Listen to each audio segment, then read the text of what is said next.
مجھے ایک صاحب نے عجیب بات بتائی.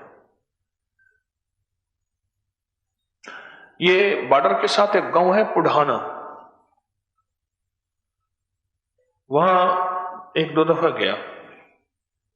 ایک سکھ تھے، اب ان کا پوتا مسلمان ہے، وہاں کا ذمہ دار ہے، اس کی حویلی. مجھے پرانی چیزیں دیکھنے کا شوق ہے، پرانی اینٹیکس میوزیم کی چیزیں لوگ مہربانی کرتے ہیں، ہدیہ بھی دیتے ہیں. تو میں وہاں گیا، وہ حویلی دیکھی میں نے.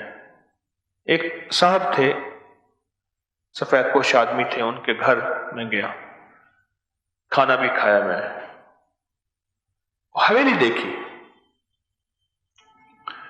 وہاں ایک بابا جی مجھے ملے، میں نے ان سے کہا کہ مجھے کوئی بابا جی ملائیں. تو انہوں نے بابا جی کو بلایا، تو بابا جی مجھ سے بات کرتے کرتے کہنے لگے ایک واقعہ یہ ہوا کہ یہاں سے ایک مسلمان گیا، اور جب تار نہیں بچھی تھی بارڈر پہ تو ہمارا آنا جانا ہوتا تھا، تار سے پہلے سارا آنا جانا تھا. ایک ہندو تھا، میرا دوست تھا. بابا کہنے لگا، بہت بوڑھا، میں کبھی کبھی اس سے ملنے چلا جاتا تھا. یہاں سے آدھے دن کے فاصلے پہ تھا، آگے جاتا کوئی سواری مل جاتی انڈیا میں جا کے، پھر اس پہ بیٹھ جاتا، پھر کھاتا تھا، ایک دو دن کھاتا پیتا تھا، رہتا تھا، ایک دو دن اس کے پاس رہ کے پھر آ جاتا تھا. کہنے لگے کہ اس نے کہا کہ ہمارے کوئی 10-12 خاندان ایسے ہیں جنہوں نے گھروں کے اندر مال جمع کیا ہوا ہے، یعنی دفن کیا ہوا ہے. اب حالات نہیں ہے کہ ہم نکال سکے. ہم نے سمجھا کہ شاید واپسی ہے، ہم نے سمجھا تھا کہ شاید واپسی ہے. مجھ سے وہ بابا جی کہنے لگے کہ وہ ہیں. میں نے کہا آپ ہاتھ نہ لگائیے گا، میں آپ کو نصیحت کرتا ہوں، آپ نے چھیڑیے گا. کہنے لگے اس کے گھر میں جو گھر وہ چھوڑ کے گیا تھا اب ایک مسلمان کے پاس ہے، میں چاہتا ہوں کہ وہ میں نکال لوں.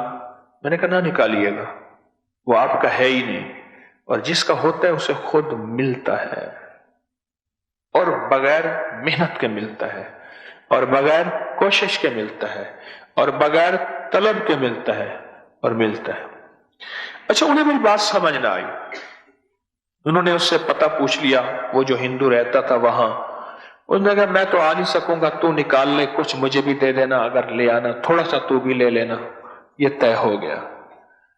اب انہوں نے کھدائی کی، وہاں سے کوئی ایک مٹی کا گھڑا تھا، کھاگر تھی، مٹی کی تھی گھڑا، اس میں وہ چاندی کی اشرفیاں تھیں بھری ہوئی تھیں، وہ نکلی. تو کہنے لگے کچھ میں نے رکھی، دوست سے وفا کی اور اس کے پاس لے گیا. راستے میں میری نیت، میں نے کہا اس کو کیا دینے کی ضرورت ہے، تھوڑی سی اس کے پاس لے گیا، باقی میں نے اپنے پاس رکھ لی.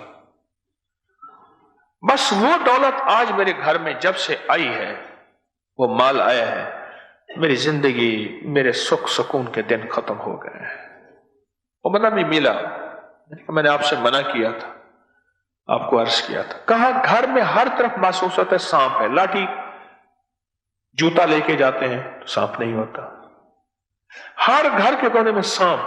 یہ لکیر جا رہی ہے، سانپ کی لکیر پوری ہوتی ہے، تھوڑی دیر کے بعد مٹ جاتی ہے، کہاں سانپ تھا. خوف اتنا ہے ہماری زندگی میں، صرف سانپ کا خوف. لوگوں کو اپکری یوٹیوب چینل ہر وقت سبسکرائب کرائیں. آپ دوسروں کے لیے صدقہ جاریہ بنیں گے، اللہ پہلے آپ کی مصیبت ٹالے گا.